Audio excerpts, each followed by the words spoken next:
하나님 아버지, 우리 교회를 사랑해 주셔서 이렇게 풍성한 은혜의 잔치를 열어주시고 신앙사경회를 통해서 은혜 받게 하심에 감사를 드립니다.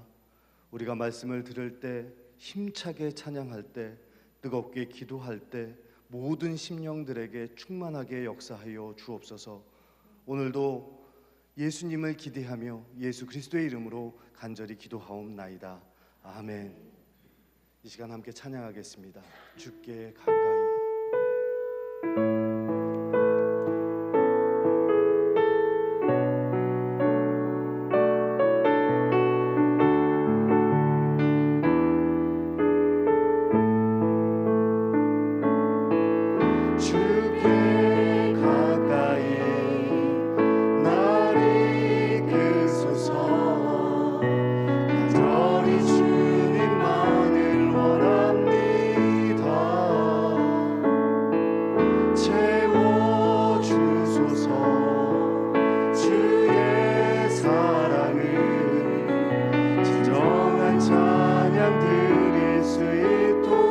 다시 한번 고백합니다. 주께 가까이, 주께 가까이 날 이끄소서. 간절히 주님만을 원합니다. 채워주소서. 주의 사랑을 진정한 찬양 드릴 수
마지막으로 고백합니다. 목마른 나의 영혼, 나의 영혼 주를 부르니 나의 마음 만져 주소서.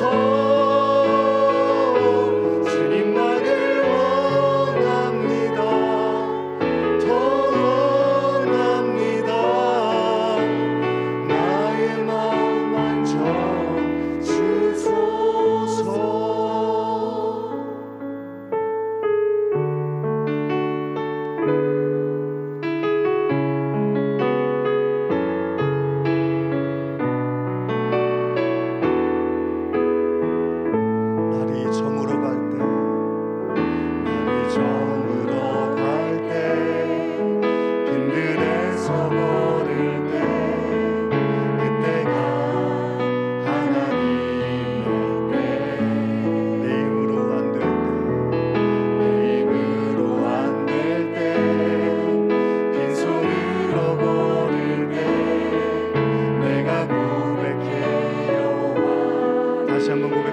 날이 저물어 갈 때, 날이 저물어 갈 때, 빈들에서 걸을 때, 그때가 하나님의 때.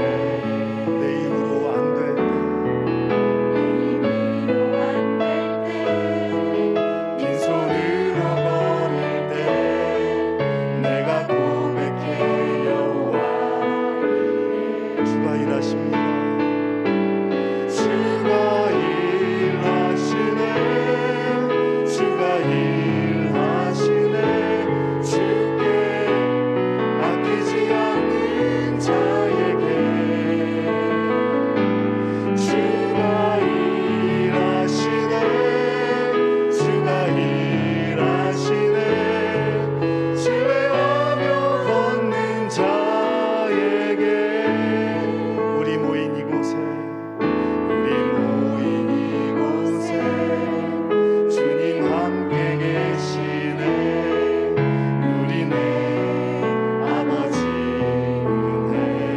적은 떡과 물고기, 적은 떡과 물고기, 내 모든 걸 드릴 때 모두 고백해 여호와. 우리 다시 한번 고백할까요? 우리 모인 이곳에, 우리 모인 이곳에 주님 함께 계시네. 누리네 아버지 은혜. 아멘. 적은 떡과 물고기, 내 모든 걸 드릴 때 모두 고백해 여호와. 주가 일하십니다. 주가 일하시네, 주가 일하시네. 주께 아끼지 않는 자에게 주가 일하시네, 주가 일하시네. 신뢰하며 걷는 자에게 주가 일하십니다. 주가 일하시네, 주가 일하시네. 주께 아끼지 않는 자에게. 아멘. 주가 일하시네, 주가 일하시네. 신뢰하며 걷는 자에게. 오른손을 가슴에 두고 고백합니다. 주가 일하시네, 주가 일하시네, 주가 일하시네. 주께 아끼지 않는 자에게 주가 일하시네, 주가 일하시네. 신뢰하며 걷는 자에게.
가슴에 모으기를 원합니다.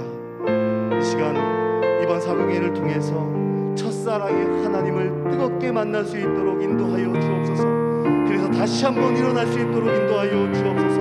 또한 오늘 주실 하나님의 말씀을 기대하오니 주님께서 임재하여 주셔서 말씀으로 은혜 받게 하여 주옵소서.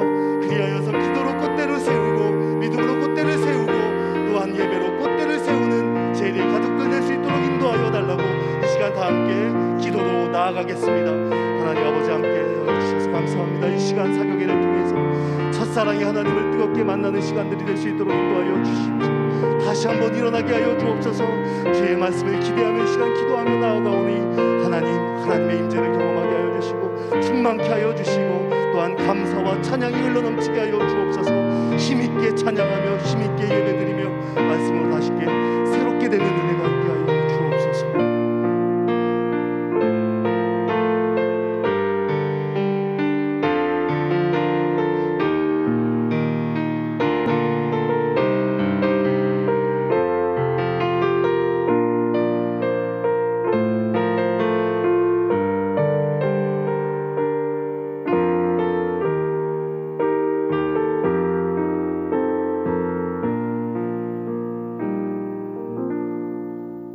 좋으신 하나님, 깊어가는 가을 이 감사와 열매의 계절에 풍성한 말씀과 은혜의 자리로 저희를 불러주시고 매 시간 주께서 친히 예비하신 놀라운 은혜를 물붓듯이 부어주시니 감사합니다. 말씀을 통해 지금까지 지내온 것, 지금까지 걸어왔던 모든 시간이 당연한 것 아니라 하나님의 은혜였음을, 모든 것이 은혜 한없는 주님의 은혜임을 깨닫게 하시니 감사합니다. 화려하지 않아도, 가진 것이 적어도, 눈물 날 일 많아도 주님 한 분만으로 만족하며 기뻐하게 하시고 날마다 그리스도 안에서 세상에 알 수 없는 행복과 평안을 누리며 오직 예수로만 충만한 삶을 살게 하여 주옵소서. 응답하신 기도뿐 아니라 거절하신 기도에도 감사하게 하시고 내 뜻대로 안 돼도 감사, 때로 거둬가심도 감사, 장미꽃 가시에도 감사하며 모든 일과 사건과 시간 속에서 주님의 뜻을 찾고 알게 하여 주옵소서. 특별히 하나님께서 귀히 사용하시는 김은영 목사님을 보내어 주시고 매 집회 때마다 폭포수와 같은 은혜의 말씀으로 저희들의 갈급한 심령을 채워주시고 눈시울을 뜨겁게 적시어 주셔서 감사합니다. 목사님의 영과 육을 항상 강건하게 지켜주시고 날마다 성령의 능력과 은혜를 의지하여 신학교를 이끌어 나가실 때에 선한 동력자들을 많이 보내어 주시고 무너진 한국교회와 사람과 사역을 새롭게 일으키는 귀한 사명을 잘 감당케 하여 주옵소서. 이제 목사님을 통하여 말씀하시는 하나님의 음성을 듣고자 합니다. 생명의 말씀을 듣는 가운데 우리의 마음이 다시금 뜨거워지게 하시고 잃어버린 첫사랑의 열정을 회복하며 예수 그리스도의 피 묻은 십자가와 그 복음의 능력을 새롭게 만나는 은혜의 시간이 되게 하여 주옵소서. 또한 말씀을 듣고 기도하는 가운데 우리 삶의 모든 걱정과 근심과 두려움이 떠나가게 하시고 병든 몸과 상한 마음이 치유받게 하시며 가정과 자녀들을 위한 간절한 기도의 제목들이 주님 앞에 모두 다 상달되어 가정마다 벌떡벌떡 일어나는 놀라운 역사가 나타나게 하여 주옵소서. 무엇보다 이번 사경회를 통하여 우리 교회가 다시 하나 되며 더욱 뜨겁게 사랑하게 하시고 다시 교회로 모여 예배하고 기도하고 찬송 부를 때에 하늘문을 활짝 여시어 놀라운 부흥과 회복과 치유와 생명의 역사가 나타나게 하여 주옵소서. 이 시간 주님을 사랑하는 마음으로 정성껏 준비하여 올려드리는 여전도의 찬양대와 수요 찬양팀의 찬양을 기쁘게 받아주시고 하늘에 속한 모든 신령한 복으로 풍성한 은혜를 내려 주옵소서. 오늘도 우리를 결코 빈손으로 돌려보내지 않으시는 하나님의 놀라운 은혜를 기대하며 예수님의 이름으로 기도드리옵나이다. 아멘.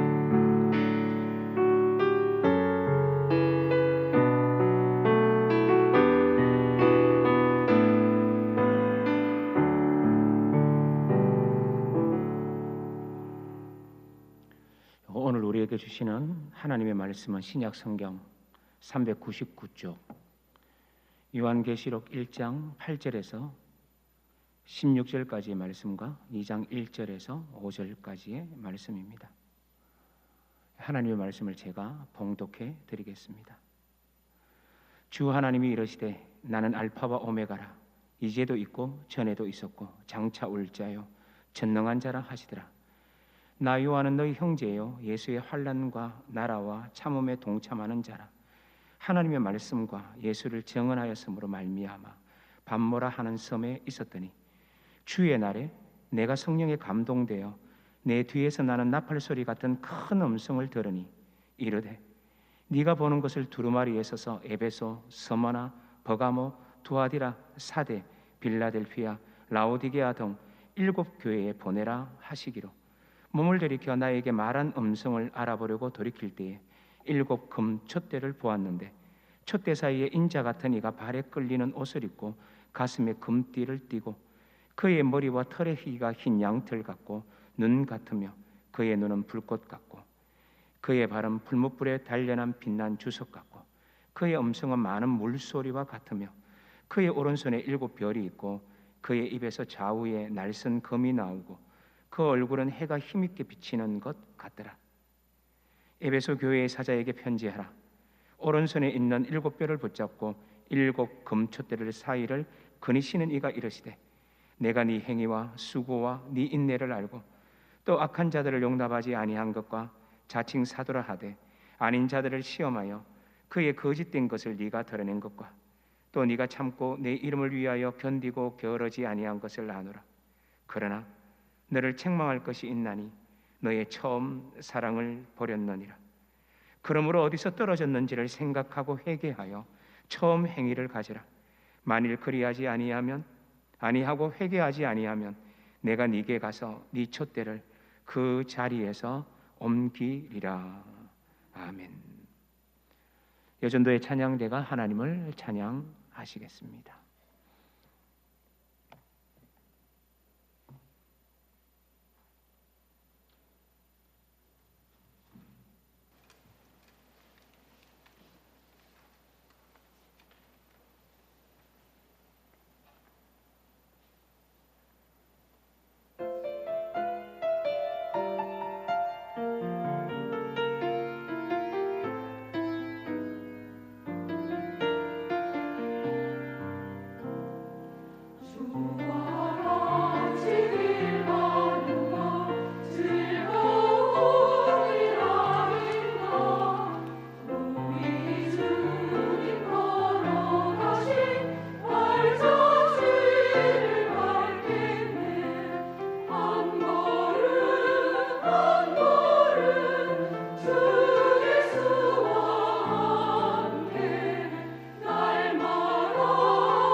목사님이 오셔서 오늘이 몇 번째 메시지를 전하죠?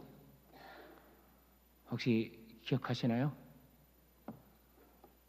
몇 번째예요? 와, 벌써 5번째예요.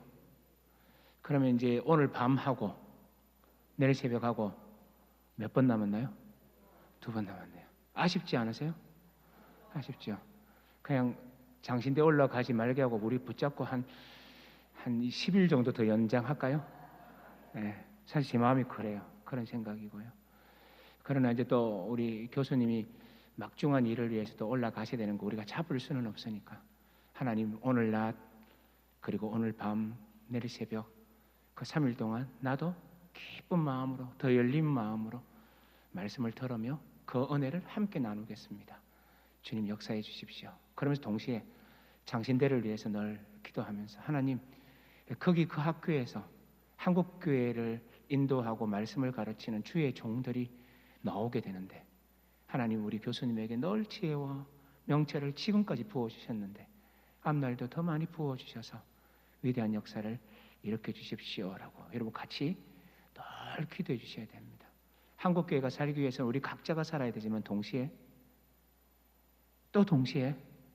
그 신학교가 또 잘 그렇게 돼야 된다는 거 마음속에 간직하시고요.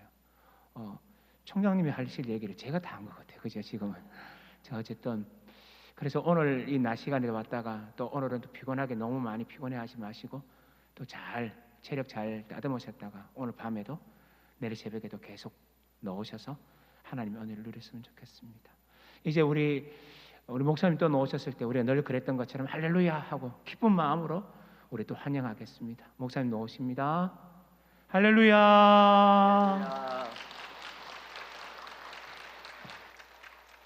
오늘 오전에도 이렇게 많은 분들이 나오셔서 감사합니다. 오늘도 귀한 예물 드린 분들이 있어서 제가 한번 기도하고 말씀 나누겠습니다. 하나님,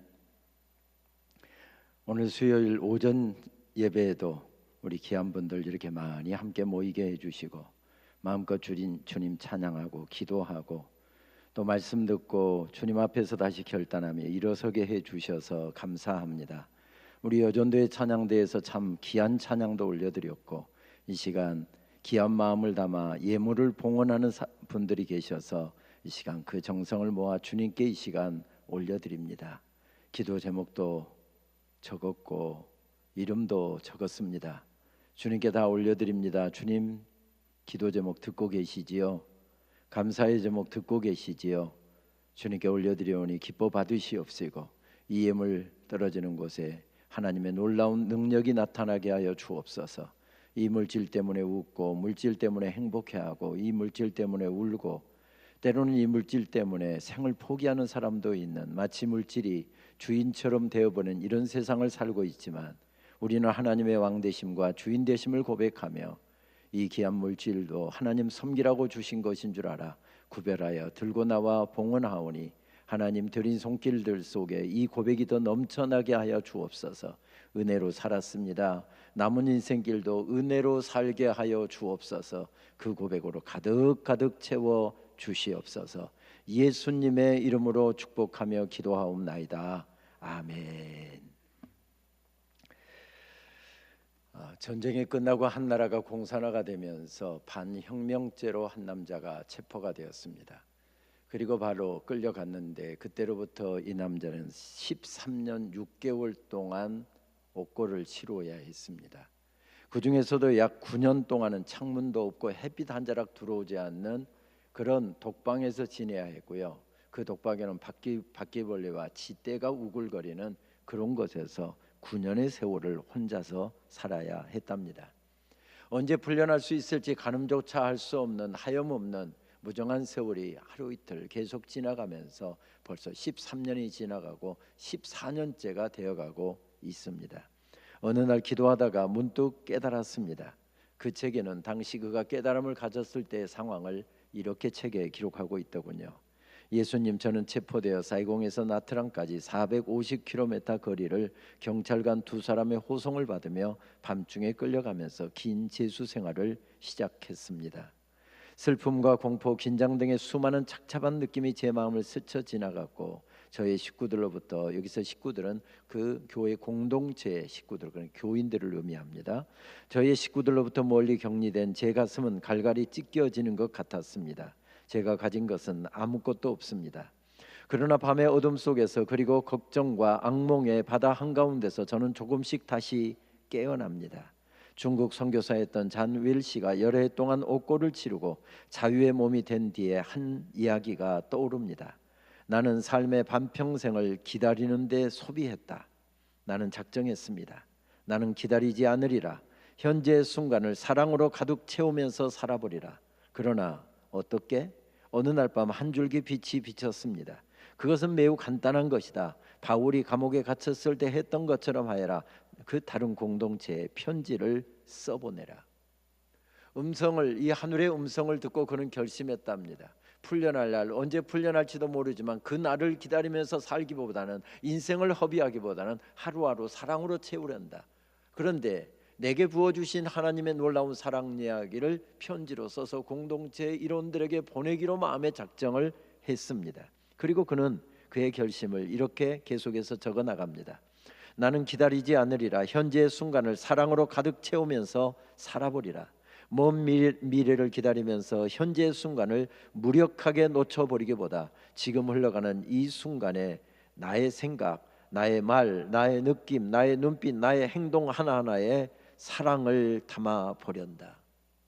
이렇게 결심을 하고 하나님께서 내 가슴에 담아주신 그 사랑의 이야기들을 써보내려고 하는데 독방에 종이 한 장이 없습니다.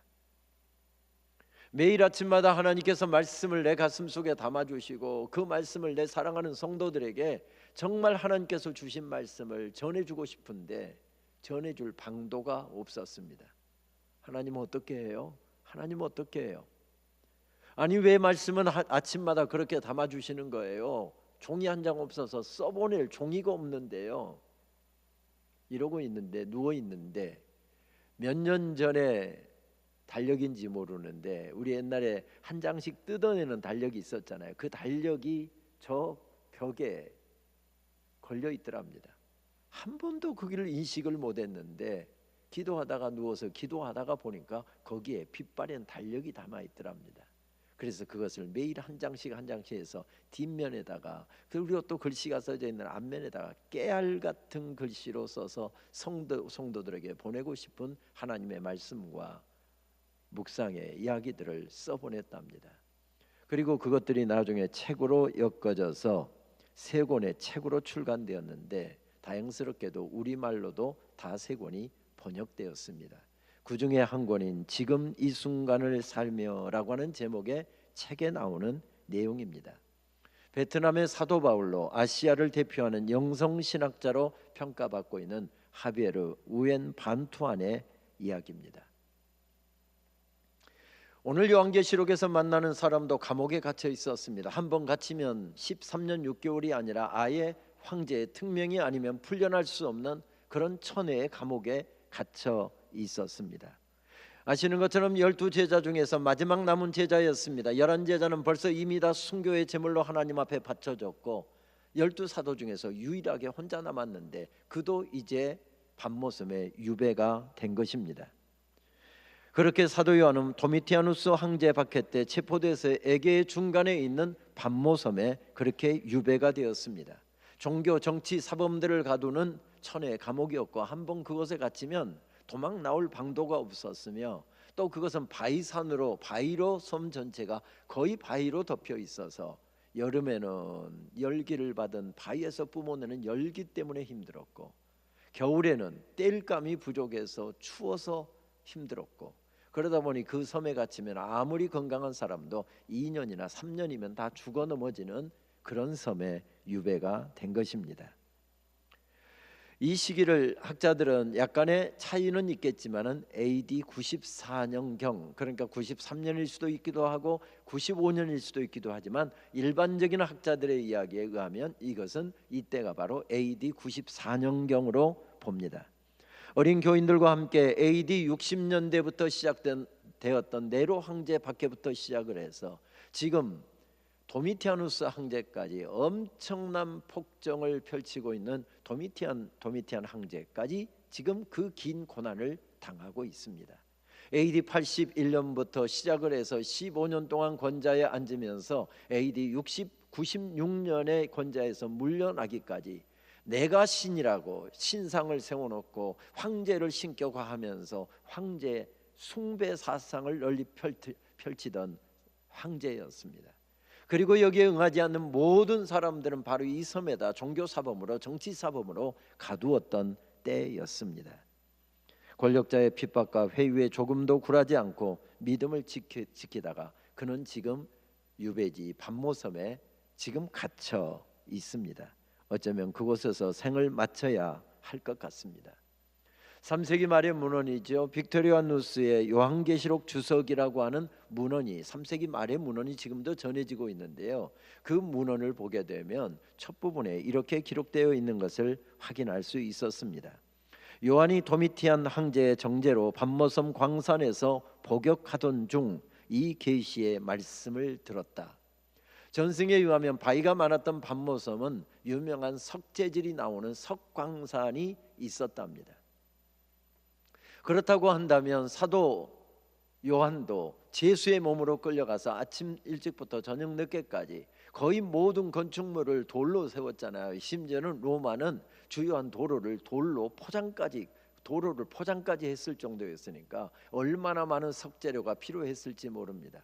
제수들을 다 동원해서 하루도 빼지 않고 돌을 깨서 포구까지 날리게 되면 배로 그 돌들을 실어서 로마로 운송해 집을 세우고 도로를 포장하기도 했겠지요.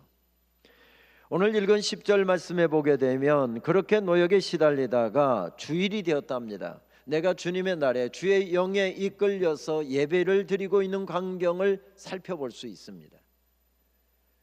로마 전역에서 AD 321년 이후에 주일이 공휴일로 공표되었기 때문에 이게 AD 94년경의 일이라고 한다면 그날 주일이 되었지만 그는 석강산에 끌려가서 어쩌면 돌을 깨서 날려야 하는 일을 했을지도 모릅니다. 그런데 어느 순간에 그는 주의 영에 이끌려서 예배를 드렸을까요? 여기서 우리는 상상력이 필요합니다. 어쩌면 점심시간이 되자 제수들 시간을 아끼기 위해서 점심이 배달되었을지도 모릅니다. 우리 남자분들 군대에서 훈련 나가면 식사가 다 점심 식사가 배달되었잖아요. 배달된 식사를 하러 이제 작업을 잠깐 마치고 제수들이 식사 자리로 내려가는데 어쩌면 사도 요한은 가까이 지내는 간수에게 가서 그렇게 부탁했을지도 모릅니다. 오늘은 내가 섬기는 우리 하나님을 예배하는 날인데 우리 동료들이 식사하는 동안 저는 여기에 앉아서 혼자서 예배 좀 드릴 수 있도록 허락해 주십시오. 간수의 허락을 받고 그는 돌무더기에서 혼자 앉아서 지금 예배를 드리고 있는지도 모르겠습니다. 그렇게 해서 예배가 시작되었습니다. 함께 예배할 사람도 없었습니다. 하나님께서 말씀을 담아주시는데 그 말씀을 들어줄 설교를 한다 할지라도 들어줄 사람이 아무도 없었습니다. 인간적으로 보면 원망이 터져 나올 수 있는 그런 상황 가운데 노사들은 지금 주의 영에 이끌려 주의 날에 예배를 드리고 있었답니다. 힘들지 않았을까요? 힘들었을 것입니다. 애롭지 않았을까요? 외로웠을 것입니다. 그런데 그 캄캄하고 암울한 땅에 하나님의 말씀이 들려오고 있습니다. 하나님의 음성이 들려오고 있습니다. 오늘 새벽에도 말씀을 나누었지만 하나님의 말씀이 캄캄하고 어두운 땅에 비춰지기 시작하면 그 말씀을 받은 사람들은 반응하기 시작한다. 벌떡벌떡 일어나게 되고 마른 뼈들과 같은 사람들도 일어나서 여호와의 군대가 된다. 이것이 성경이 제시하는 하나님의 말씀에 대한 약속이지요. 지금 엄청난 박해로 인해서 수많은 교회가 무너져 내리고 있고 박해로 인해서 교회가 이제 점점 뿔뿔이 흩어지면서 모일 수 없는 상황이 되었는데 교회를 위해서 기도할 때 혼자 엎드려서 예배하고 있을 때 하나님께서 그에게 말씀을 주셨답니다. 어두운 방에 한 자락 빛이 비춰오자 모든 것이 달라지듯이 그의 심령이 환해지고 있습니다. 말씀은 이렇게 펼쳐지죠. 주 하나님이 이르시되 나는 알파와 오메가라 이제도 있고 전에도 있었고 장차 올 자여 전능한 자라 하시더라. 8절 말씀입니다. 여기서 주목하게 되는 것은 시제에 대한 것입니다. 대부분 그 당시에 헬라 문화권에서는 과거, 현재, 미래 우리도 지금 그 영향을 받아서 그렇게 표기를 합니다마는 어떻게 된 것인지 여기서는 뭐라고 합니까? 이제도 있고 현재를 먼저 강조한 다음에 과거와 미래를 열거하고 있는 것을 보게 됩니다.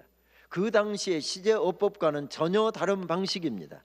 이제도 계시고 전에도 계셨고 장차에도 계시며 장차에도 이 땅을 심판하시기 위해서 다시 오실 재림하시는 예수 그리스도에 대해서 고백하고 있습니다. 지금 우리가 읽는 개역 개정판 성경은 이렇게 되어 있습니다만 옛날에 개역 성경을 보게 되면 시방도 계시고, 저는 그 말이 훨씬 좋은 것 같습니다. 시방도 계시고 무엇을 강조하고 있습니까? 현재를 강조하고 있습니다.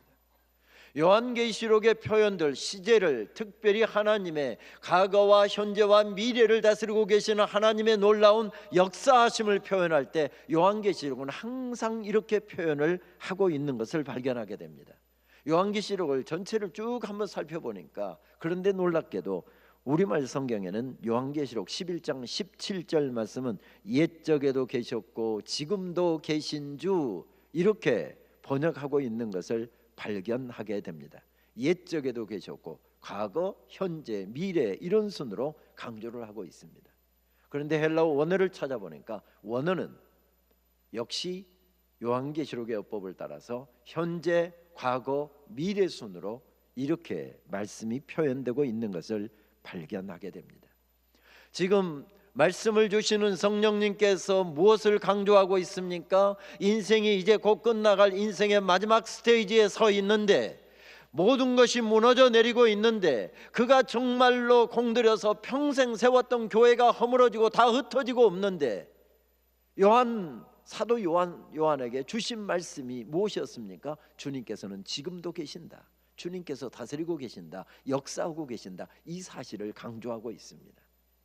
주님께서 지금 우리의 인생을, 너의 인생을 다스리고 계신다, 이렇게 말씀하고 계십니다. 우리가 즐겨 부르는 찬송 멀리 멀리 갔더니라고 하는 찬양은 한국교회 아주 초기에 한국인들을 위해서 만들어진 찬양입니다. 그러니까 곡조는 외국 찬양에도 있지만 우리가 지금 부르는 가사는 한국 찬송가에만 있는 가사입니다. 윌리엄 피처가 만든 I am trusting Lord in Thee라고 하는 제목의 찬송 곡조를 그대로 가져다가 너무 힘들게 살아가고 있는 조선 사람들을 위해서 특별히 작사한 찬송입니다.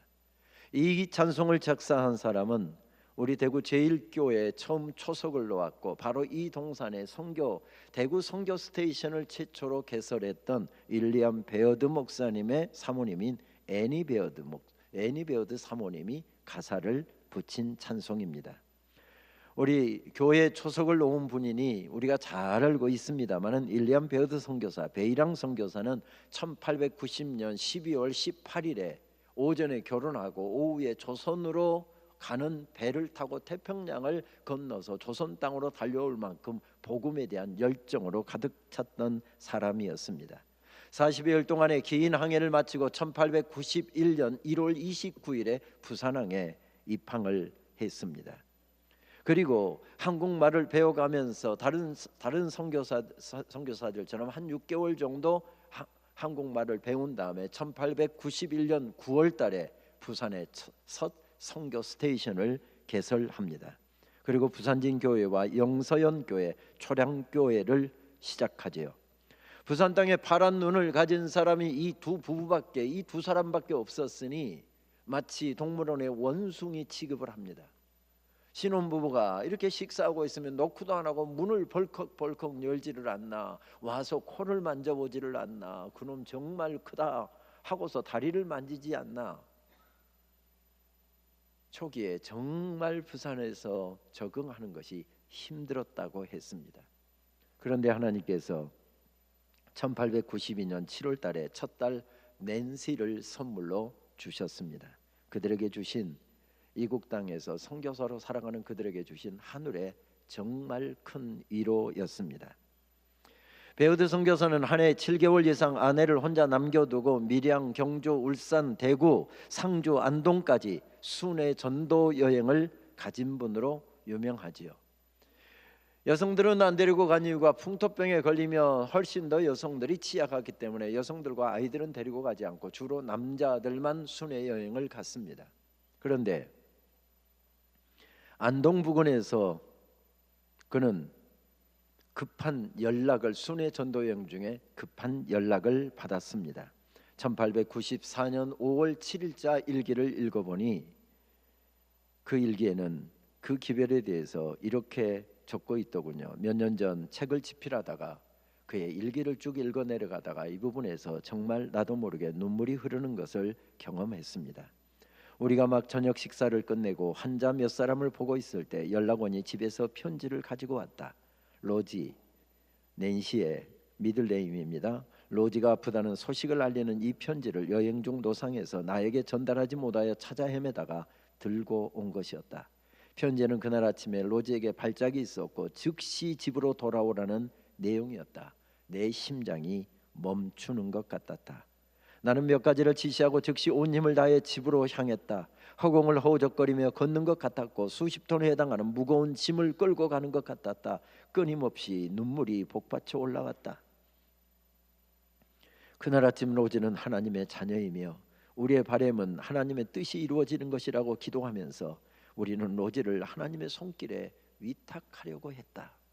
정오쯤 하나님께서 로지를 데려가시는 것이 분명해 보였다. 깊은 물속을 헤쳐 지나가 본 사람 말고는 누가 그때의 슬픔과 아픔을 알 수 있을까? 하나님께서는 로지를 데려갈 권리가 있으며 나는 로지를 데리고 있을 자격이 전혀 없다고 하루 종일 고백하려고 나는 애썼다. 계속해서 짧은 기간 동안이라도 로지를 우리에게 맡겨주신 것에 대해 하나님께 감사를 드리고 또 감사를 했다. 그러나 내 마음은 무거웠다. 5월 30일 주일 저녁, 평소 로지가 잠자는 시간인 밤 8시경에 하나님께서는 로지를 당신 품으로 데려가셨다. 로지는 편안히 잠들었다. 아버지, 저는 불평하지 않습니다. 나는 처음부터 나의 아이가 당신 것임을 알았기 때문입니다. 하지만 오랫동안 저희들에게 맡겨주셨기 때문에 저는 그를 저의 것으로 생각했습니다. 주님께서는 우리의 가장 아름답고 귀한 것을 데려가셨습니다. 저는 이 땅에서 울고 있지만 그는 가장 사랑스러운 목소리로 천국에서 노래할 것입니다. 장례를 마치고 난 다음에 1894년 5월 딸 낸시는 그렇게 세상을 떠났고 장례를 마친 다음에 한 이틀을 머무르다가 선교팀들은 지금 열심히 순회 전도여행 중인데 딸 죽었다고 그렇게 넋을 놓고 앉아 있을 수가 없어서 다시 일어나서 선교팀과 합류하기 위하여 아내를 남겨두고 안동 쪽으로 떠났습니다. 미국에 있었다면 충분히 살릴 수 있는 뇌수막염 때문이었습니다. 견딜 수 없는 아픔이었습니다. 저도 사역하다가 첫 아이를 잃었었습니다. 고등부 교육전도사 하면서 만삭의 아내를 혼자 집에 두고 갈 수가 없어서 임신 8개월이 되는 때에 아내를 데리고 옛날에는 다 성탄절날 이브에 밤을 꼬박 새우면서 올라이트 행사를 했잖아요. 아침에 일찍 교회 가서 하루 종일 준비하고 그리고 저녁에 고등부 아이들하고 올라이트를 하고 성탄절 예배 드리고 고등부 예배하고 작년 예배 드리고 그리고 오후에 교육자 회의까지 하고 오니 저녁 시간이었습니다. 꼬박 만 24시간이 넘게 아니 약 30시간 정도를 교회에 머물고 왔는데 아내가 산통이 시작된 것입니다. 지금 같으면 다 살릴 수 있는 아이였는데 그때는 양수가 터지고 경험도 없었던 때라 늦게 병원에 갔더니 왜 이제 왔느냐고 호통을 들으면서 8개월이니까 다 이목구비가 다 있는 큰 아이를 그렇게 잃었습니다. 태어나지도 않은 아이였고 8개월째 된 아이, 조금만 아빠가 명민했다고 한다면 그 아이 살릴 수 있었을 텐데 지금 거의 38년이 돼가는데도 불구하고 지금도 그것만 생각하면 가슴이 그냥 아려옵니다.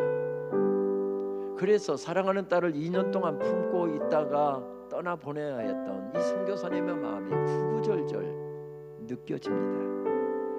부인 애니 베어드 선교사는 혼자 남아 깊은 애로움과 슬픔에 잠겨 있었습니다. 사랑하는 부모님과 형제들은 저 태평양 건너 멀리 미국에 있고, 남편은 연락도 할 수가 없고 전보 치는 것 외에는 연락이 되지 않고, 이제 돌아올 때까지 남편하고는 연락도 안 되는 멀리 떠났습니다. 딸 낸시는 다시는 돌아올 수 없는 영원한 천국으로 떠났습니다. 그래서 혼자 누워서 눈물로 기도하면서 나와 같이 힘든 시간을 보내고 있는 오히려 조선 사람들을 위로하기 위해서 이 찬송 가사를 썼습니다. 멀리 갔더니 처량하고 고나며 슬프고 또 외로워 정처 없이 다니니 예수 내 주여 지금 내게 오셔서 떠나가지 마시고 길이 함께 하소서. 우리 같이 1절만 찬양하고 말씀 조금 더 이어갈까요?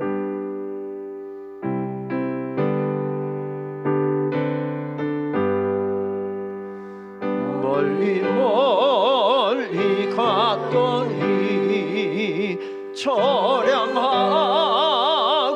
고나며 슬프고 또 외로워 정처 없이 다니니 예수 내 주여 지금 내게 오셔서 떠나가지 마시고 길이 함께 하소서. 그 아픔의 시간, 그 외로운 시간, 주님의 손에 붙들리기를 원했다는 이야기죠. 지금도 계신 주, 과거에도 역사하셨지만, 과거에도 많은 은혜를 베풀어 주셨지만, 지금도 내 인생을 붙들고 계신 그 주님의 손에 붙들리기를 원했다는 이야기지요. 그렇습니다. 어려움과 고난을 이길 수 있었던 것은 주님의 손에 붙들렸기 때문이었습니다. 아무리 어려워도 여러분들이 주님의 손에 붙잡힐 수만 있다고 한다면 이 모진 밖에서도 당신들이 승리하게 될 것입니다. 이 말씀을 담아 시방도 계시고 전에도 계셨고 장차 오실 우리 주님이 여러분들을 붙잡고 계십니다. 이 말씀을 써서 핍박 가운데 있는 성도들에게 지금 적어 보내고 있습니다. 노사들은 하나님께서 말씀을 담아주시고 초대교회 주시는, 일곱교회 주시는 말씀을 들려주시는데, 그 말씀을 듣고 감동을 하는데, 그 말씀을 전해야 되는데 전할 방도가 없습니다. 나는 혼자 밤모섬에 석강산에 지금 유배되어 있고, 성도들은 뿔뿔이 흩어져서 지금 숨을 죽이며 함께 모여서 예배도 못 드리고 있는 상황입니다. 그래서 노사들은 일을 마치고 돌아와 저녁이면 바닥에 무릎 꿇고 앉아 하나님께서 주시는 말씀을 편지로 써 보내기 시작합니다. 하나님의 말씀 앞에 부복하는 성도, 하나님의 말씀에 붙들린 교회만이 어려움 속에서도 승리해 나갈 수 있기 때문이었습니다. 앞서 말씀드린 윌리엄 베어드 선교사님 부부는 부산에서 그렇게 선교를 하다가 대구로 옮겨오죠. 아마 그분이 안 왔으면 제일교회가 훨씬 늦게 시작됐을지도 모르겠습니다. 2년 정도 바로 이 청라언덕 이곳에다가 선교부를 세우고 사역을 하다가 선교지 분할 정책에 따라서 그가 북장로교 선교사였기 때문에 평양으로 선교지를 옮깁니다. 잘 아시는 것처럼 평양 숭실 전문학교를 세웠고, 제가 지금 섬기고 있는 장로회 신학대학교, 그때 조선 장로회 신학교라고 했죠. 거기 교수로도 오랫동안 봉직을 했습니다. 그분은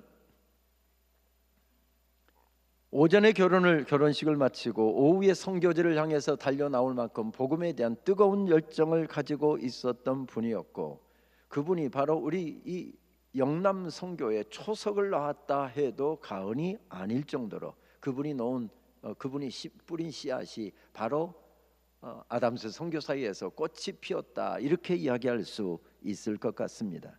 열정으로 불타고 있었기에 어느 선교사보다 많은 사역을 감당했고, 좀 초기의 문헌들을 연구하다 보니 윌리엄 베어드 선교사가 북장로교 선교부로 보낸 선교 보고 편지가 어쩌면 북장로교 당시의 선교사들 중에서 가장 많은 것을 확인할 수 있었습니다. 매년 그렇게 많은 선교 보고를 보냈던 윌리엄 베어드 선교사는 웬일인지 1917년도에는 선교 보고서가 하나도 없는 것을 발견할 수 있었습니다. 왜 그럴까? 왜 그랬을까? 기록이 나오지 않으니까 여러 가지 역사적인 정황들을 함께 연구를 해보니까 1914년에 부인 애니 베어드 선교사, 아네리 선교사는 암에 걸려서 치료차 수많은 사역을 감당하는 한국 땅에서 엄청난 사역을 벌여놓은 남편과 갈 수 없어서 남편은 한국 땅에 두고 암 치료차 미국으로 돌아갔습니다. 그래서 2년여 열심히 치료를 받았지만 효험은 없고 점점 암병이 더 중해져서 1916년에 의사는 절대 긴 태평양을 건너는 긴 여행 못한다고 했지만은 내 목숨 조선에다가 바치겠다라고 하는 마음으로 배를 타고 다시 그 전신에 암병이 퍼져 있는 암세포가 퍼져 있는 그 몸을 이끌고 조선으로 돌아옵니다. 그리고 온 지 얼마 되지 않아서 세상을 떠나 조선 땅에 묻힙니다. 1916년 6월 9일 52세 나이로 세상을 떠나 평양 땅에 묻혔습니다. 아내가 이렇게 세상을 떠난 후에 윌리엄 베어드 선교사는 아무것도 할 수 없었답니다. 기록에 의하면 아내가 죽은 1916년부터 17년까지는 거의 방 안에 그냥 두문 부출하고 누워서 보냈답니다. 그러다 보니 1917년도 선교 보고가 그렇게 줄어든 것이지요. 그 힘든 시간을 그는 어떻게 이겨낼 수 있었을까요? 여러분 사진을 한번 보겠습니다. 방금 우리가 불렀던 멀리 갔더니라고 하는 찬송이나 나는 갈 길 모르니라고 하는 찬송 작사가 된 기록을 보게 되면 여러분 보이는지 모르겠습니다. 베이량 부인 하면서 1895년 때에 바로 이 찬송가를 작사했답니다. 말씀드렸던 것처럼 1894년 7월 달에 딸 낸시가 죽었습니다. 7월 달에 장례를 치르고 시간이 가면 갈수록 딸의 빈자리가 크게 느껴지고 딸의 그 화사한 웃음과 재롱까지 느껴져서 어쩌면 가장 힘든 시간이 1895년이었을 것입니다. 이때 이런 찬송들을 만들어서 찬송으로 자기 가슴을 채우고 외로움을 달래고 찬송 부르면서 자기 영혼을 하나님 앞에 세우려고 안간힘을 썼다는 이야기죠.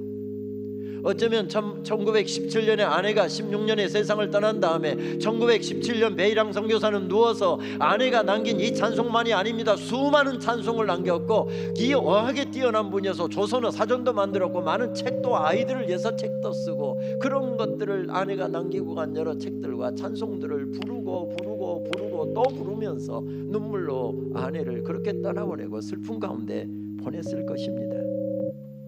어려울 때 간구의 마음을 아내가 만들었던 그 찬송을 부르면서 딸을 잃은 슬픔을 이겨내려고 했던 아내가 만든 그 찬송을 윌리엄 베어드 선교사도 부르고 불렀을 것입니다. 나는 갈 길 모르니 주여 인도하소서.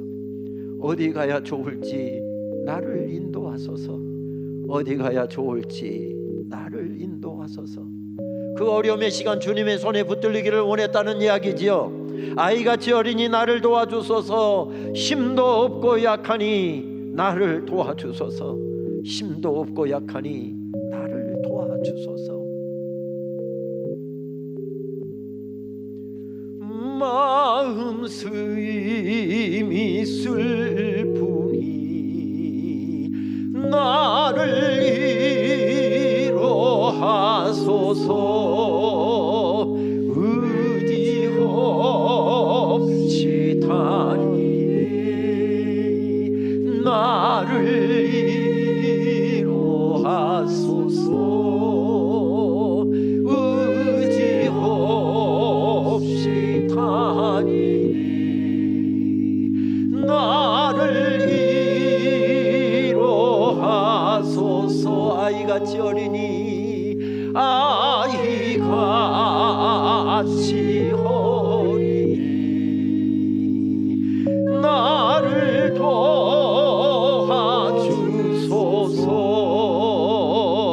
힘도 없고 약하니 나를 도와주소서.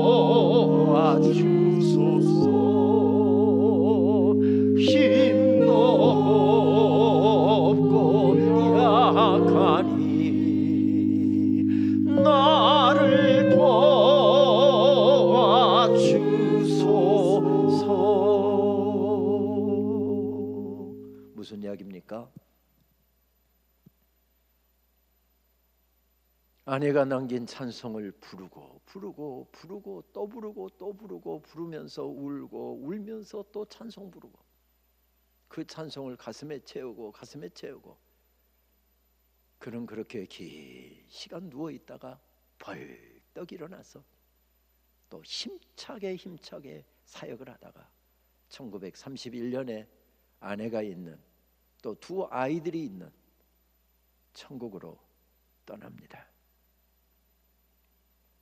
오늘 말씀은 그때 사도 요한이 주님의 날에 주의 영에 이끌려 예배를 드리고 있는 광경을 우리들에게 전해줍니다. 하나님의 말씀이 들려옵니다. 답답한 삶의 자리에 하나님의 말씀이 펼쳐지자 천국이 펼쳐집니다. 하나님의 놀라운 역사가 펼쳐집니다. 비록 혼자서 예배를 드리고 있지만 하나님의 말씀이 펼쳐지기 시작하자 그의 가슴이 환해지기 시작하고 그가 벌떡 일어섭니다. 그리고 소아시아에 있는 7교회에 하나님의 말씀을 전하기 위하여 펜을 들어 편지를 써내려가기 시작합니다. 그것이 요한 1서이고 그것이 요한 2서이고 요한 3서이고 요한계시록이고,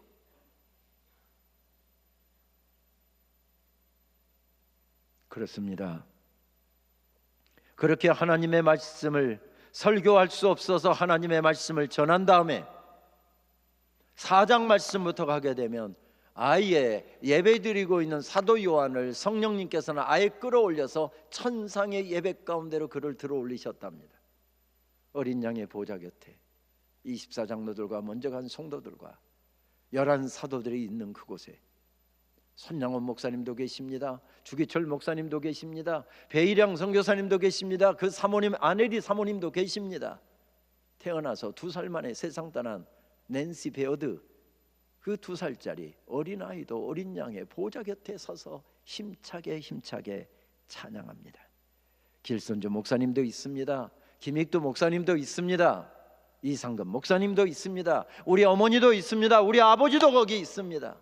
어린 양의 보좌 곁에 서서 천상에서 드려지는 예배 가운데로 끌어올려 갑니다. 그리고 천상의 예배가 4장 5장 가운데 펼쳐지잖아요. 죽임을 당하신 어린 양은 영원 세세무궁토록 영광과 찬송과 존귀를 받으시기에 합당하나이다. 하늘과 땅이 하나 되어서 하나님께 영광의 찬송을 올려드리고 있습니다. 그렇습니다. 저는 예배학을 연구하는 예배학자로서 기독교 예배를 그래서 그렇게 규정합니다. 예배가 무엇인가? 예배는 하늘이 땅으로 내려오고 땅이 하늘로 올라가고 하늘과 땅이 잇대어지는, 이것은 경험한 사람 외에는 모르는 신비이다. 경험한 사람만 합니다. 예배 자리에 나와 앉아있다고 해서 그냥 되는 것이 아니라 그 예배를 경험한 사람, 성령님께서 오늘도 들려주시는 말씀을 온 가슴으로 듣고 그 말씀이 내 심령을 적셔서 나를 일으켜 세우는 능력의 말씀으로, 나를 위해서 주시는 말씀으로 경험한 사람, 운행하시며 과거에도 내 인생을 인도하셨고 지금도 시방도 인도하고 계시는 성령님의 놀라운 운행하심과 역사하심과 통치하심을 경험한 사람, 그 경험한 사람만이 알 수 있고 설명할 수 있는 신비랍니다. 주의 영에 이끌리니 하나님의 말씀이 들려옵니다. 보이지 않는 세계가 보입니다. 하나님의 역사하심이 보입니다. 하나님께서 비록 교회가 무너져 내리고 내 인생도 끝나가는 부분에 서 있지만 여전히 내 인생을 붙잡고 계시는 하나님, 그 능력의 손길에 붙잡히니 밤모선도 축복의 자리가 되고 노년도 축복의 자리가 되고, 오늘 몸이 아프고 오늘 어려운 여건 속에 있어도 주의 영에 붙들리니 그는 벌떡 일어나 춤을 추는 그런 예배자가 되고 있는 것을 발견하게 됩니다.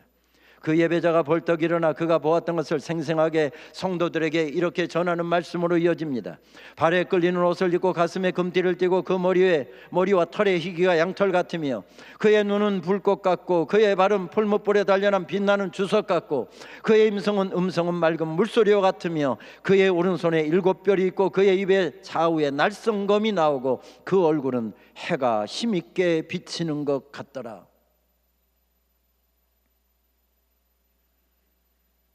갈릴리 해변을 거닐 때 온유하고 맨발로 걸어다니며 가난한 자 헐벗은 자들을 돌보던 주님의 모습과는 사뭇 다른 모습입니다.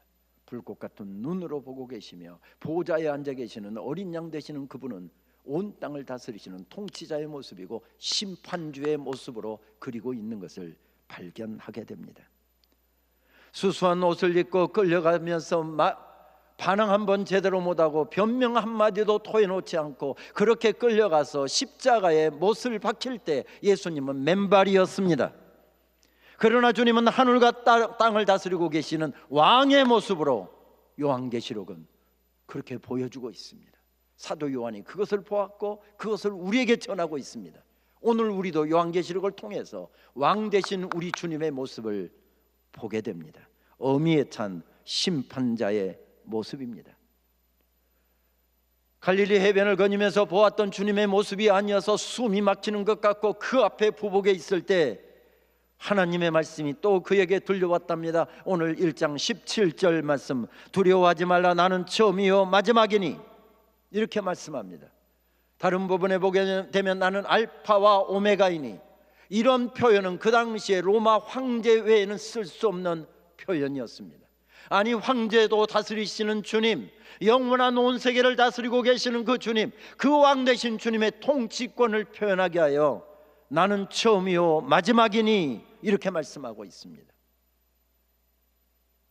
언제 성도들이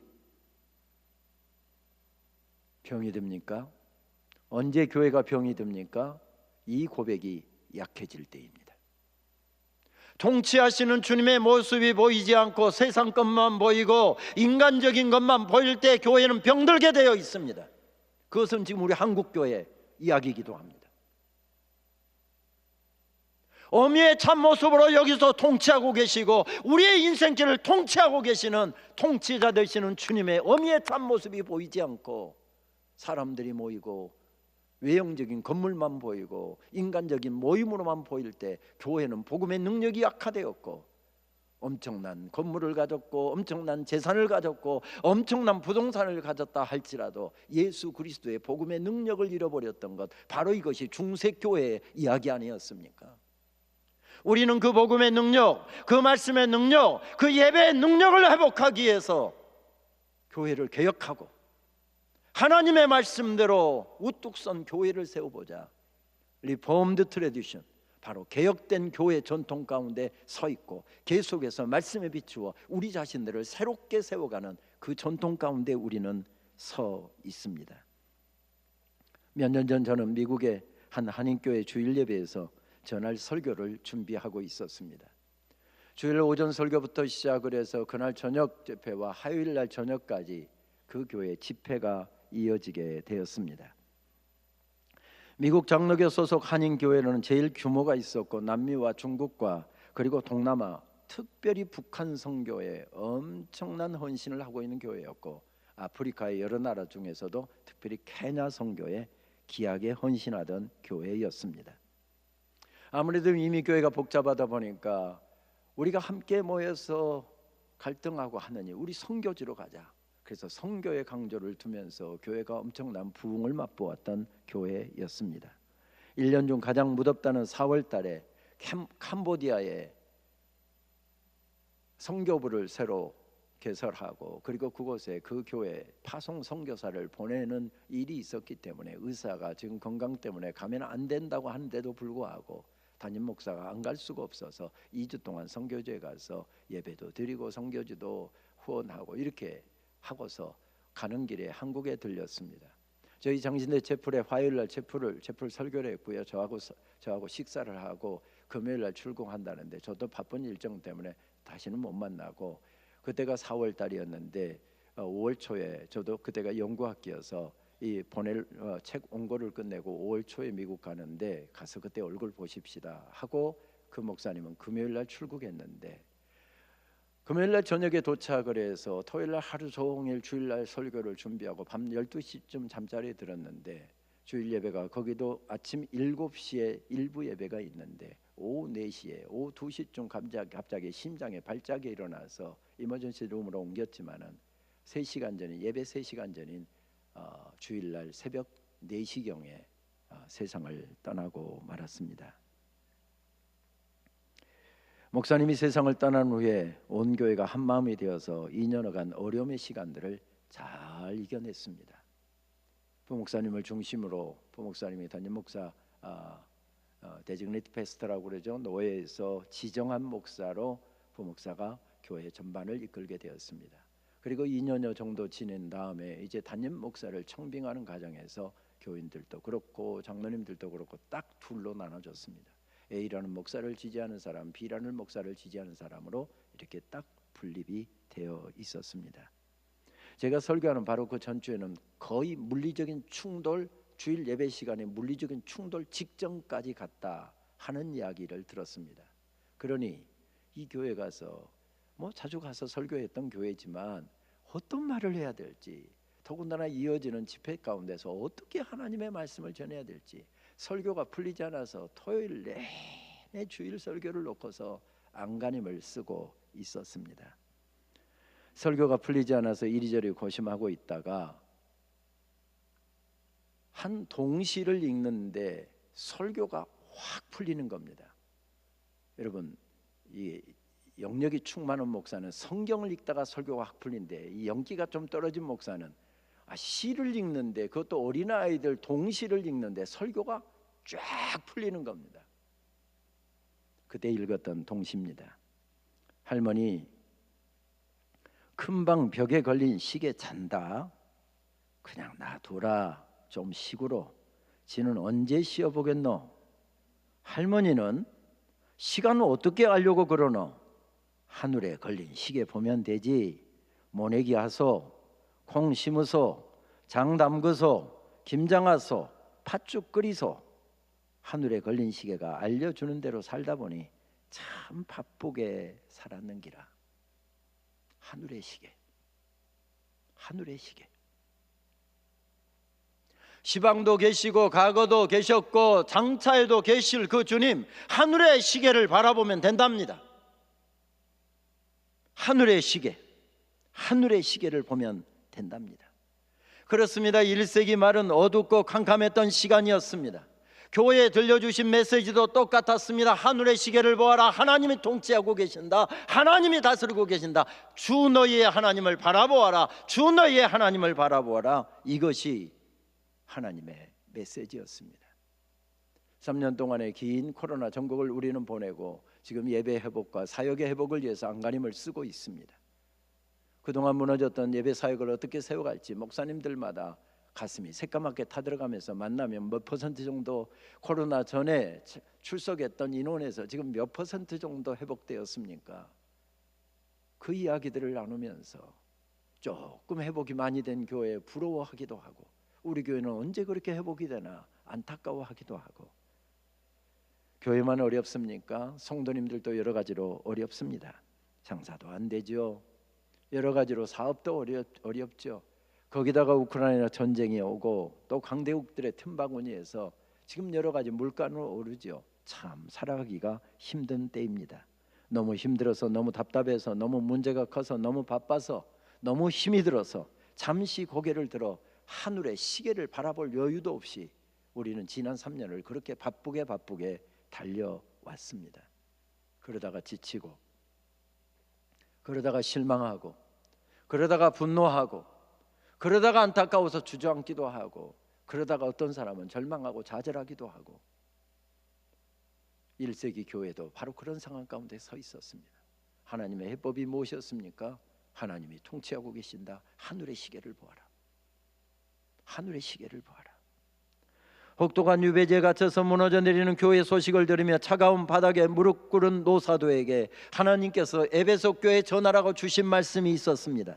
내가 내 행위와 수고와 내 인내를 알고 또 악한 자들을 용납하지 아니한 것과 자칭 사도라 내 아닌 자들을 시험하여 그의 거짓된 것을 내가 드러낸 것과 또 내가 참고 내 이름을 위하여 견디고 게으르지 아니한 것을 아노라. 그 어려운 시기에 코로나 전국을 지나면서도 함께 모여서 기도하고 마스크 끼고 정말로 조심하면서 기도회로 모이고, 에베소 교회도 정말 잘했던 교회 같습니다. 그런데 그 다음 말씀을 듣다 보면 숨이 멎는 것 같습니다. 그러나 너를 책망할 것이 있나니 너의 처음 사랑을 버렸느니라. 그러므로 어디서 떨어졌는지를 생각하고 회개하여 처음 행위를 가지라. 만일 그리하지 아니하면 내가 내게 가서 내 촛대를 그 자리에서 옮기리라. 어려움을 이길 해법이 무엇입니까? 나약해진 신앙, 감격이 사라져버린 신앙, 간절함이 빠져버리는 기도, 간절함이 빠져버린 예배, 간절함이 빠져버리는 찬양, 형식만 남고 외형만 남은, 그래서 삭정이와 같이 된 가슴들에 대한 하나님의 처방이 무엇이었습니까? 첫사랑을 회복하랍니다. 그것이 하나님의 처방이었습니다. 아니, 그것이 처방이 될 수 있을까요? 지금 무너져 내리는 교회에 대한 비법이 될 수 있을까요? 예배 회복에 대한 비법이 될 수 있을까요? 함께 모여서 예배도 드릴 수가 없고 손잡고 맘 놓고 그렇게 기도도 할 수 없는 상황 가운데 있는데, 이것이 에베소 교회를 살리는 비법이 될 수 있을까요? 아니, 어려운 때 우리가 다시 교회를 회복시키는 비법이 될 수 있을까요? 꼭 그럴 수는 없을 것 같습니다. 그런데 말씀을 묵상하는 가운데 떠오른 시가 있었습니다. 눈을 다 감고도 갈 수 있느냐고 비탈길이 나에게 물었다. 나는 말했다.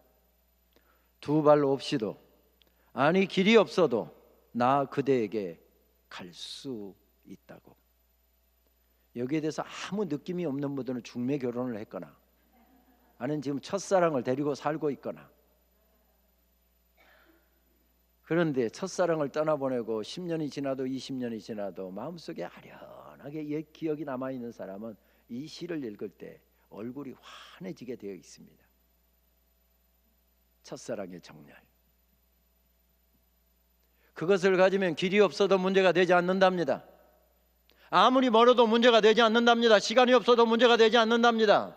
심지어는 두 발이 없어도 문제가 되지 않는답니다. 저는 강원도 화천에서 군복무를 하고 있었고, 그때 당시 사귀고 있었던 여자친구는 대학을 졸업한 다음에 전라북도 전주에서 일을 하고 있었습니다. 다행히 장교여서 인사장교하는 후배에게 야, 휴가증 한두 장 보내라, 외출증 몇 장 보내라. 그러면 야, 비번은 어떻게 되냐 하고 제가 비번 쓰고 휴가증 제가 만들어 갖고 주말에 잠깐 서울에 나오는 겁니다. 강원도 화천에서 서울 마장동까지 나오는데 검문소가 5개였습니다. 뭐 자신 있게 딱 휴가증, 뭐 비번 제대로 됐겠다, 뭐 정확하게 돼 있으니까 그 친구가 우리 부대에 전화해 보지 않는 한 이거 아무리 증인 문제가 없으니까 이 아래로 딱 보니까 지금 서울 주말에 도망가는 분명한데 헌병도 알면서도 넘어가 줍니다. 그렇게 잠깐 뭐 장교들이 왔다가 또 주말에 들어가니까. 그렇게 해서 검문소 5개를 통과하고 나오면은 3시간에서 4시간이 걸립니다. 그리고 강남 고속버스 터미널로 달려갑니다. 버스 타고 한 40분에서 50분 걸렸던 것 같습니다. 그리고 표가 다행히 있으면 다행이지만 표 없으면 거기서 표 끊고 1시간 2시간 기다렸다가 전주로 내려가는데 3시간이 걸렸습니다. 그리고 30분 길면 1시간 정도 만난 다음에 또다시 똑같은 코스를 걸어서 달려서 오는데, 가만히 생각해 보니까 30분에서 1시간 만나려고 8시간을 갔더라고요. 돌아오는 시간 8시간이면 16시간입니다. 그래서 투자한 게 많아갖고 억울해서 지금 데리고 살고 있기는 한데요, 제가 얼마나 많은 것을 투자했는지 지금도 별로 고마워하지를 않습니다. 1시간 만나러 16시간을 투자했을 때 시간 아깝다고 생각했을까요? 적어도 저 그때 한 번도 그런 생각 안 했습니다. 가서 또 무슨 직장에 일이 있어갖고 바로 안 나오면 다방에 앉아서 5시간 앉아서 기다리고 있었던 때도 있었습니다. 시간 아깝다는 시간 생각 한 번도 안 했습니다. 첫사랑의 정열에 불타오르고 있었기 때문입니다. 김현태 시인이 바로 그 이야기를 하고 있는 것이지요. 두 발이 없어도 그 험한 길을 헤쳐나갈 수 있는 그 비결이 첫사랑의 정열이랍니다. 결국 모든 문제도 거기에서 시작되고 모든 문제의 해결도 바로 거기에서 시작된답니다. 사랑에 빠진 사람의 가슴과 사랑에 빠진 사람의 눈빛이 오늘 예배 가운데서 춤추고 있다고 한다면 이 예배 모두 다 승리자들 된답니다. 신앙생활의 승리자들 된답니다. 평생 주님 섬긴 결과가 감옥이었습니다. 중노동에 시달리다가 죽음을 맞아야 할 외로운 노년기를 보내고 있었습니다. 원망했을까요? 방황했을까요? 아니었습니다. 오히려 첫사랑의 정열로 불타오르고 있습니다. 십자가에서 나를 위해 모든 것을 쏟아주신 주님의 놀라운 사랑, 아무리 내가 노력해도 1000만분의 1도 100만분의 1도 보답할 수 없는 그 큰 사랑 받고 살아서 지금 그는 그 첫사랑의 정열로 불타오르고 있었기에 밤모섬도 문제가 되지 않았고, 함께 예배드릴 성도들이 없어도 문제가 되지 않았고, 만날 수 없어서 편지로 설교를 써보내는 것도 문제가 되지 않았습니다. 첫사랑의 열정으로 그는 일어서고 있습니다. 설교할 수 없을 때 무릎 꿇고 성령님의 영감을 구하면서 주신 말씀들을 한자 한자 써내려가기 시작합니다. 그것이 바로 요한 1서였고 2서였고 3서였고 요한계시록의 말씀이었습니다. 그것이 무너져 내리는 교회들을 세우고 있지요. 인생의 모든 것이 접히는 그 시간, 그의 사랑 노래는 이렇게 계속되고 있습니다. 나 요한은 너의 형제요, 예수의 환난과 나라와 참음에 동참하는 자라. 하나님의 말씀과 예수를 증언하였노라. 그 때문에 나는 밤모섬에 유배되어 인생 마지막인 줄 알고 첫사랑의 정열을 가지고 열심히 마지막 노래를 불렀었노라. 그가 왜 승리했습니까?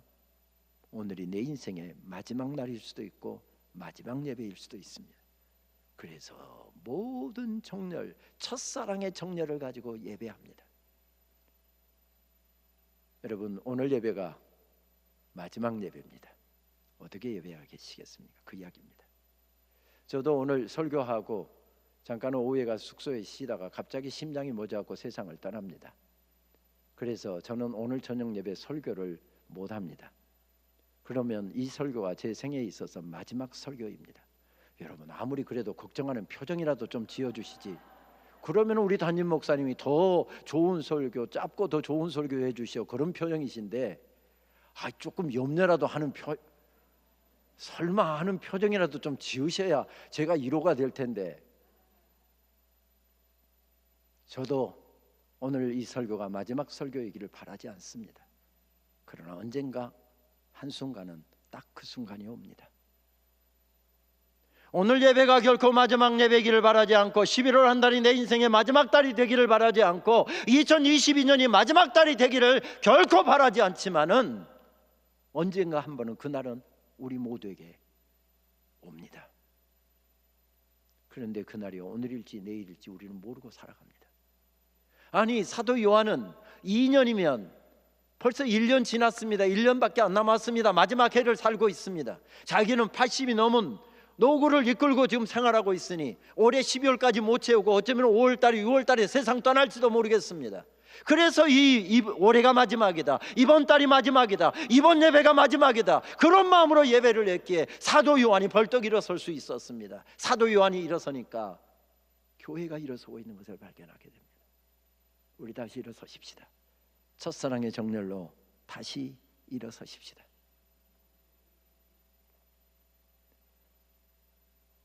오늘 예배가 마지막 예배이고 이번 달이 마지막 달이고 하니까 여러분 갑자기 너무 심각해지셔갖고 아멘도 제대로 자신 있게 못 하시는 것 같습니다.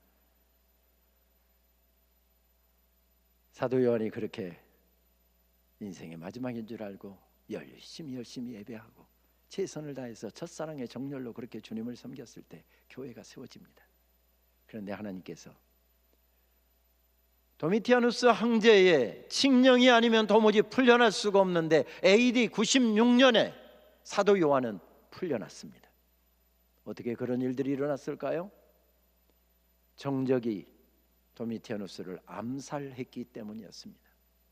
그리고 황제가 되었는데 얼마나 못된 짓을 많이 했는지 도미티아누스가 가둔 모든 정치 사범들, 종교 사범들 다 풀어줘라.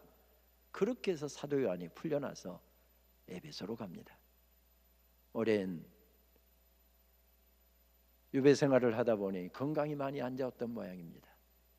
유세비우스라고 하는 초대교회 역사학자가 전하는 기록에 의하면 사도 요한은 다른 교회는 갈 수도 없었고 방문할 수가 없었고, 그리고 에베소 교회에서 하나님의 말씀을 전하다가 하나님 나라로 갔답니다. 그래서 12사도 가운데서 유일하게 순교를 당하지 않은 사람이 사도 요한, 자연사를 한 사람이 딱 한 사람이었습니다. 에베소 교회 은밀한 장소에서 주일날 성도들이 숨을 죽이면서 하나씩 둘씩 몰래 모여들기 시작했습니다. 생명 걸고 모인 모임이었습니다. 예수님의 마지막 제자가 힘들게 지팡이 짚고 강단에 올라와서 강단 짚고 이렇게 설교를 하고 있습니다. 선생님, 목사님, 예수님께서 들려주셨던 그 생생한 말씀 좀 저희들에게 들려주십시오. 그렇게 하겠습니다 하고 강단에 올라가더니 우리 주님께서 이렇게 저에게 말씀하셨습니다. 서로 사랑하라, 서로 사랑하라.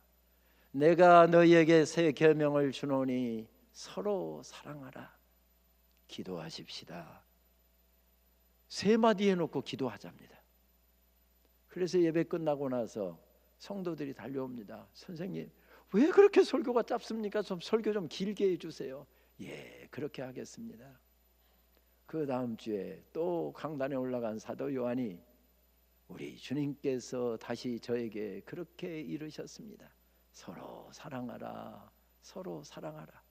다시 내가 너희에게 이르노니 서로 사랑하라. 우리 주님의 말씀입니다. 기도하시겠습니다. 또 교인들이 예배 끝나고 와서 몰려왔습니다. 선생님, 길게 지난주에 했던 설교 말고 새로운 설교 좀 해주세요. 예, 그렇게 하겠습니다. 그 다음 주도 기대하던 성도들이 생명 걸고 함께 예배드리러 나왔습니다. 우리 주님께서 저에게 갈릴리 해변가에서 말씀하셨습니다. 서로 사랑하라, 서로 사랑하라. 다시 너희에게 이르노니 서로 사랑하라. 우리 주님의 말씀입니다. 기도하십시다. 그의 메시지는 똑같았고 그의 메시지는 반복되었지만 그는 점점 주님을 사랑하면서 살려고 마지막까지 몸부림칩니다. 어려움 가운데 새로운 지식이 필요한 게 아니고 교리에 대한 대단한 교리의 신학적인 지식이 부족해서 문제가 아니라 주님을 사랑하는 마음이 있으면 이 어려움의 시기를 넉넉히 헤쳐나갈 수 있기에 사도 요한은 고난의 시간을 지내고 있는 성도들에게 주님 사랑할 것을 요구하였던 말씀이지요. 언젠가 저는 어느 교회 주일 오후 예배 설교를 위해서 급하게 달려가고 있었습니다. 서울 청량리 부근이었는데요. 그러다가 신호등에 딱 걸렸습니다.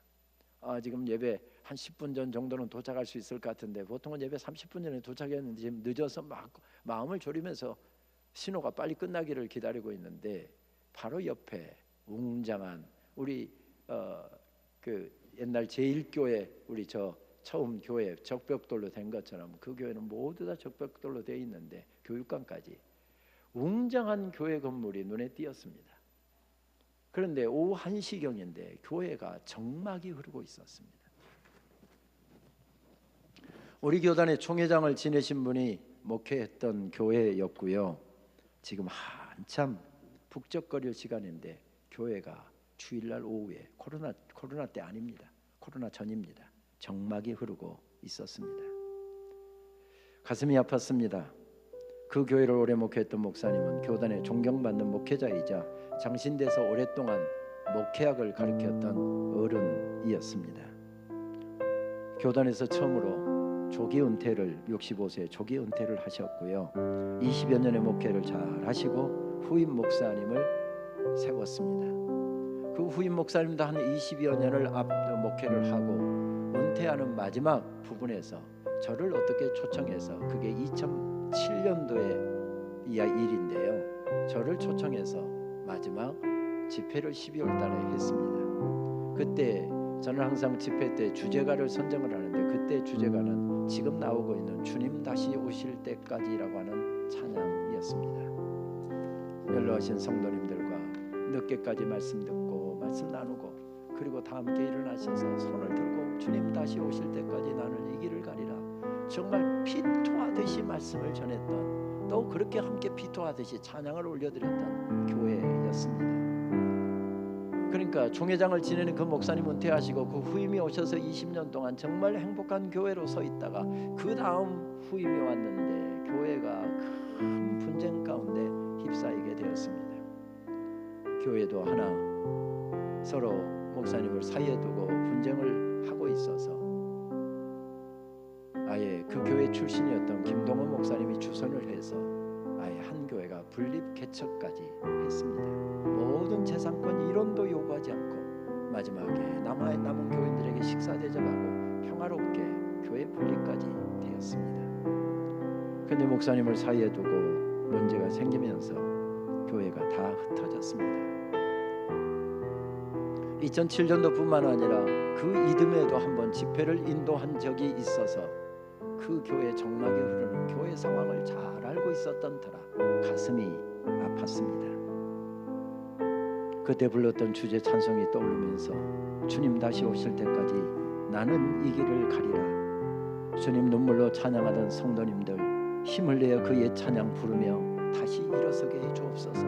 다시 일어서게 해 주옵소서.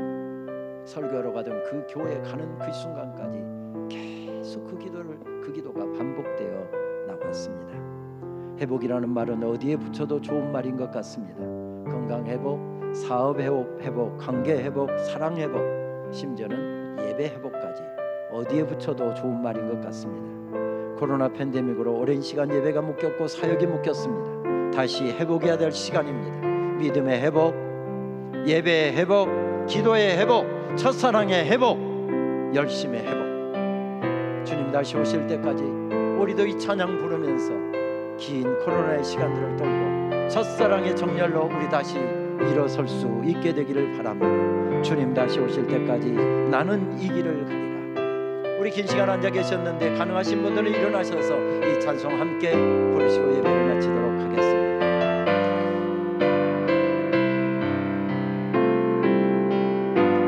주님 다시 오실 때까지 나는 이 길을 가리라.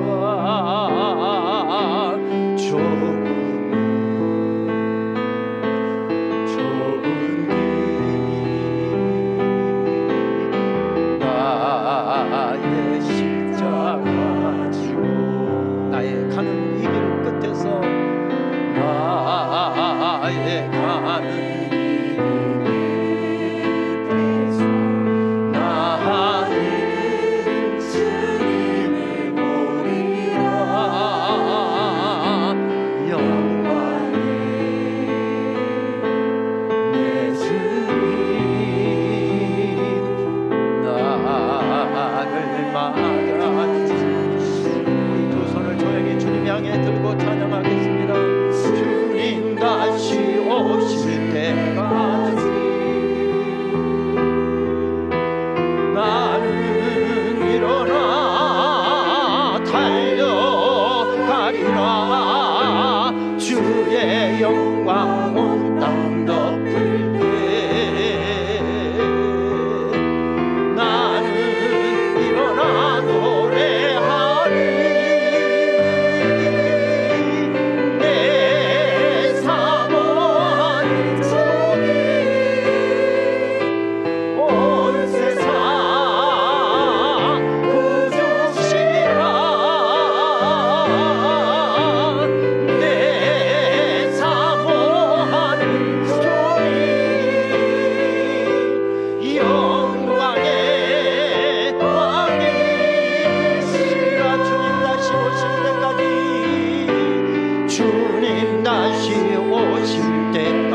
합심해서 한번 기도하실 때에 오늘은 우리 교회를 위해서 한번 기도하실까요? 예배 회복을 위해서 한번 기도하십시다. 여러 가지 형편 때문에 성전에 나와서 예배하지 못하는 우리 성도님들까지, 예배 자리를 떠나버린 성도님들까지 주님 다시 우리 함께 모이게 하여 주옵소서. 첫사랑의 정열로 우리 다시 일어서게 하여 주옵소서. 풀무지와 같았던 이 땅을 복음으로 지난 100여 년 동안 덮어왔고, 대구와 경북과 영남과 이 한반도의 복음화를 위해서 영광스럽게 쓰임받았던 우리 대구 제1교회가 옛 찬양 부르면서 다시 첫사랑의 정열로 일어서게 하여 주옵소서. 서로 사랑하는 교회 되게 하여 주시고, 서로 존경하는 교회 되게 하여 주시옵시고, 주님을 뜨겁게 사랑하는 교회 되게 하여 주시옵시고, 첫사랑의 정열로 함께 모이게 하시고, 예배하게 하시고, 기도하게 하시고, 주님 섬기게 하시고, 주님 맡겨주신 사명 감당할 수 있도록 주여 붙잡아 주시옵소서. 오늘은 특별히 영적 지도자로 세우신 우리 담임 목사님을 위해서 한번 기도하십시다. 목회 동역자로 세우신 우리 장로님들을 위해서 한번 기도하십시다. 교회 여러 일꾼들을 위해서 기도하시고, 교회가 다시 첫사랑의 정열로 일어서게 하여 주시옵소서. 같이 우리 합심해서 한번 동성으로 기도하도록 하겠습니다. 아버지 하나님 감사합니다. 함께 모여서 찬양하게 해주시고, 우리 수요일 날 오전에도 다시 말씀 듣고 우리들이 합심해서 기도하게 해주셔서 감사합니다. 지난 100여 년 동안 복음에 대한 열정과 주님 우리들에게 허락하신 놀라운 사랑에 감격하여 첫사랑의 정열을 가지고 복음으로 이 대구를 덮었고, 경상도 지역을 덮었고, 하나님이 한반도 땅을 덮었던 우리 대구 제1교회가 다시 옛 노래를 부르며 일어서게 하여 주시어서 주님 다시 오시는 그날까지 첫사랑의 정열로 일어서는 교회 되게 하여 주시옵소서. 예배를 회복하고 사역을 회복하고 코로나 3년 동안 묶였던 예배가 다시 함께 모여서 뜨겁게 주님 사랑하는 정열로 찬양하고 예배하고 경배하는 역사가 있게 하여 주시옵소서. 생명을 걸고 예배했던 초대교회와 같이 예배를 드리는 일에 생명을 걸게 하여 주시옵소서. 예배보다 더 소중한 것 만들지 않게 하여 주시옵소서. 예배를 드릴 때 생명을 거는 마음으로 그렇게 감당하여 예배를 회복하고 예배의 하늘문이 열리며 하늘과 땅이 떼어지는 놀라운 신비를 경험하며 이 어려운 때에 이 어려움의 때를 이겨나가는 우리 성도님들 되게 하여 주시고, 교회 되게 하여 주시옵시고, 우리 한국교회 되게 하여 주시옵소서. 영적 지도자로 세워주신 우리 박 목사님을 위해서 기도합니다. 우리 담임 목사님 강하게 하시고 건강의 복을 허락하여 주시옵시며 영력의 복을 허락하여 주시옵시고, 하나님의 말씀의 권세를 허락하여 주옵소서. 기도의 권세를 허락하여 주시옵소서. 손들어 기도할 때, 말씀 선포할 때 하늘의 능력들이 나타날 수 있도록 인도하여 주옵소서. 목회 동역자로 세우신 우리 장로님들 기억하여 주시옵시고, 영육이 강건하여 하나님 앞에서 온전하게 쓰임받게 하여 주시고, 하나님의 영광을 위해서 지금까지 달려오신 귀한 장로님들, 하나님 주님 다시 오시는 그날까지 영광스럽게 주님을 섬기는 우리 장로님들 되게 하시고, 여러 사역자들 될 수 있도록 인도하여 주시옵소서. 주장하여 주시옵소서. 첫사랑의 정열로 다시 일어설 수 있도록 하나님 우리 모두들을 일깨워 주시옵소서. 가슴에 불질러 주시옵소서. 말랐던 눈물이 회복되게 하시고, 입술의 감사가 회복되게 하시고, 주님 때문에 행복합니다 고백이 회복되는 놀라운 역사가 있도록 주여 주장하여 주시옵소서.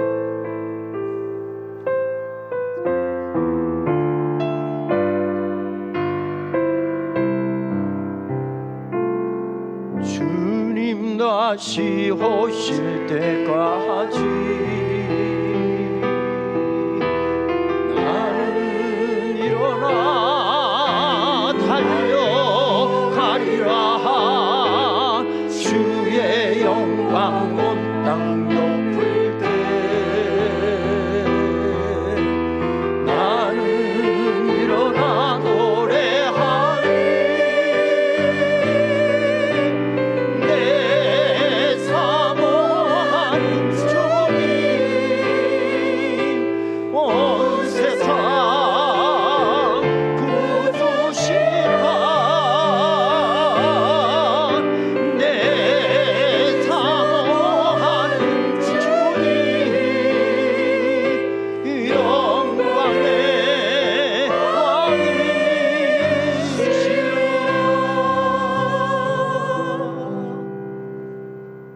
인생이 끝나가고 교회가 무너져 내리던 시절에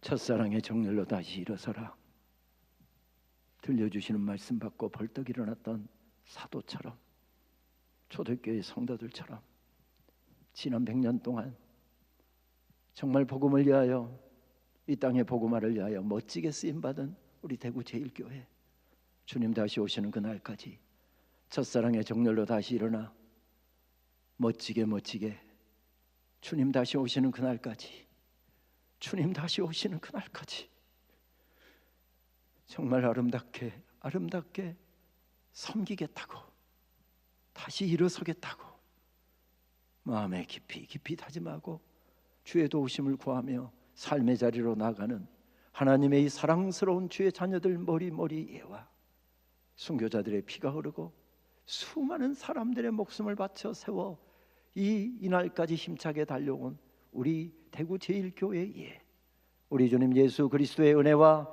하나님 아버지의 크신 사랑하심과 성령님의 교통하심이 이제로부터 영원토록 함께 계시기를 축원하옵나이다. 아멘.